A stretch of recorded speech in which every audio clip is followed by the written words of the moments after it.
In today's video, I'm going to show you how to go from this to this. SmartWings partnered with me on this one and sent these over for me to test. As always, everything that I share is my honest experience. The affiliate links in the description if you want to check these out yourself. And to start off here, everything was packaged extremely well, no issues with the blind itself. And I really like the fact that it came with this template here that makes it way easier for you to actually mark the locations for where your brackets want to go. This again was essential, especially for me hanging my larger blind. And before these showed up at my doorstep, it was very easy to order these. The hardest part was actually picking which option to go with. So there's roller shades, there's cellular shades, there's dual shades, which I came very close to ordering this one. There's wooden shades as well, outdoor shades, and I ended up going with the zebra shade design for a couple of reasons. One, it matched closer to what I already had in my home for existing window treatments, as well as I really liked how this one looked when it's motorized. So you're gonna pick your window width and height dimensions. Once you have those, the next thing you're gonna do is pick the power source. So how do you want your blind actually to be powered? And once you pick that, you'll then get down to what options you have for additional motor type. And this is where you're going to select how you're going to control your blind. So your options are going to be everything from being controlled simply by remote, or you can go with the more advanced motor, which is what I did, is the one that is Matter. This is going to give you the most flexibility to integrate into your smart home currently as well as in the future. There's still a couple basic more options that you'll pick, including which direction you want the motor to be, left or right, and you want to keep that in mind for charging your blind going forward. And speaking of charging, if these are going in a location that might be difficult for you to get up there and charge these consistently, you may want to consider grabbing one of those solar panels as well. And from here, everyone's setup is going to be a little bit different, but the next thing you want to do is start the process of removing your old blind. So in this case, I have them in my office, as well as I had one that I replaced over my slide and patio door downstairs. So I have two different configurations here, but you can see the process for me removing both and getting these spaces ready for the new install.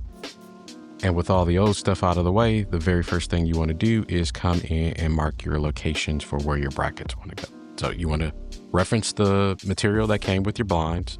It's going to be different whether you selected a inside mount or an outside mount, but you want to mark those locations and then prepare your surface by drilling any holes and putting in the anchors necessary to attach your brackets to the wall.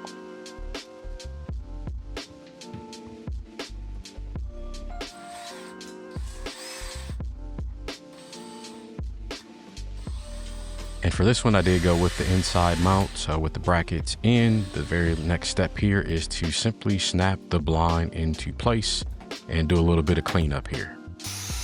Now you can't see it here on screen, but I'm actually activating this with the remote for the first time. With the SmartWings blinds, there is no dedicated smart home app. So when you're doing your initial blind configuration, everything is between physical buttons on the blind itself, as well as the remote that comes with it, until you go through the pairing process and get your blind added to your smart home. All right, and moving on to location 2, this one is where I'm going to be doing a outside mount install because the surface area is quite large because it's over a patio door that's 8 feet in width total. I went ahead and brought out my laser level off screen here to just to help me make sure everything is level. So remember that alignment template that comes with it. I use that laser level along with that template to help me mark the locations of the brackets. I drilled those in place, mounted everything to the wall, and it's the same as before, just snap the blind in place after those brackets are attached.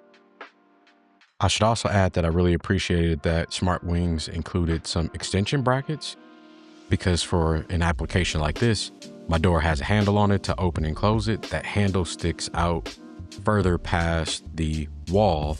So I need to make sure that when the blind raises and lowers, it also clears that handle. And with those extension brackets already being part of the package, I didn't have to go out and buy anything else. I just had to add them to the brackets for the blind and then make adjustments to make sure it would clear.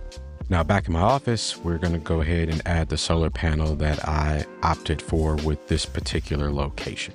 I have a covered patio downstairs, so even though that large blind, I would love to have one there, I'm not gonna get enough sunlight most likely to keep that one charged. But in this location, it's going to be perfect. So here I am adding the panel to the glass. It's very simple. It's 2 pieces of double-sided sticky tape. And from there, you just add the USB-C cable into the side of the motor. And you just want to make sure you tuck that out of the way of any moving parts. And then this should keep this blind charged for me.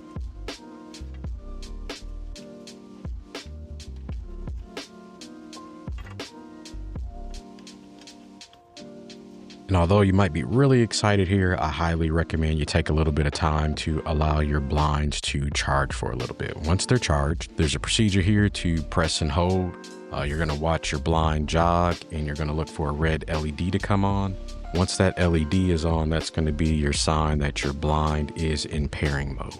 Once you have it in pairing mode, you can go ahead and get it ready to add to your smart home. So these come with a couple matter stickers. So you're gonna go through the process of adding your accessory.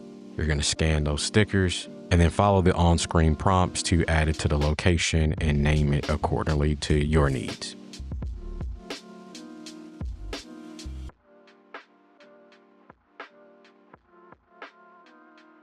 And once it's in your smart home, you have a couple options to go ahead and activate it.